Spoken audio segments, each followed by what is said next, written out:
Hello, in this video I'd like to announce that I'm going to be working on a new scenario for Supreme Ruler 2030. This is of course going to be, as you can see on the screen, Supreme Ruler Korea.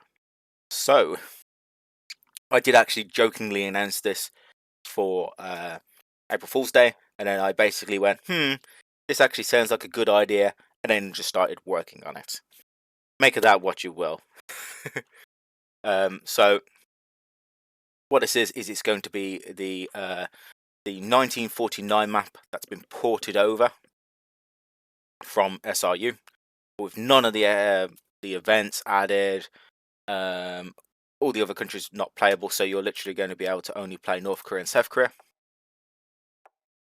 At the moment, I've written events, so there's about 100 events purely dedicated to the Korean War, which is a lot more than it would historically have in SRU. I've also written some new descriptions for each country, and each country both has an actual intelligence brief as well to go with it.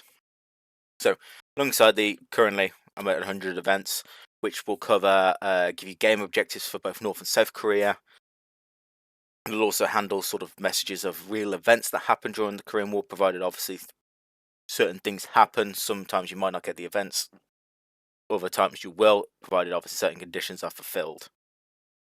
So, what I'm going to do is I actually posted a Q&A on the Discord as well, so I'm going to just go through the Q&A while I'm on the video. So the first question is, will this be playable in multiplayer?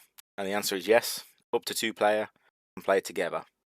And obviously you can play as South versus North, so you're actually going to have to go against each other. When will this be set? So this is actually going to start not in 1949 like the SR Cold War. Actually going to start on July 17th, 1948, which is about the same time as the first sort of elections post-war in Korea, which is kind of where the country started to fall apart. Well, it was already falling apart at the time. It was where the actual proper rift kind of expanded. Will this expand into the general Cold War afterwards? No. It's just too much work. So it will be limited to just the Korean War. It'll ignore the greater Cold War, so you will have to basically win one way or another. But the only events that are going to be present in this are all focused on the Korean War. You'll get objectives, you'll get real life messages put into it.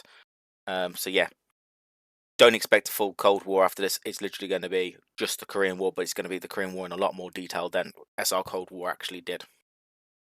Will top Man Dougie make an appearance? Well, he's here on the screen, but yeah, of course he's going to have quite a big part in this, as he did historically.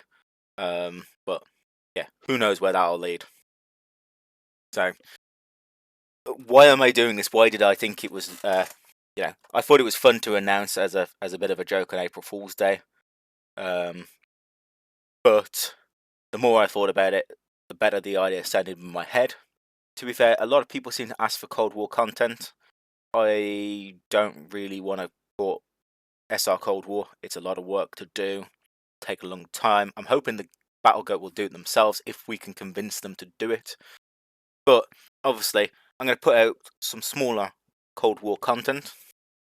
So if you really want to show the goats that you want Cold War content, and that it'll be something that you would buy, when I release this, I'll release it on the Steam Workshop. I'll put a post up on Discord. I'll put a video up as well to say when I do it. It'll probably take about 2 months. Subscribe to the content. Leave a comment on this video saying you want to see SR Cold War ported over. And hopefully we will be able to convince the goats to do this.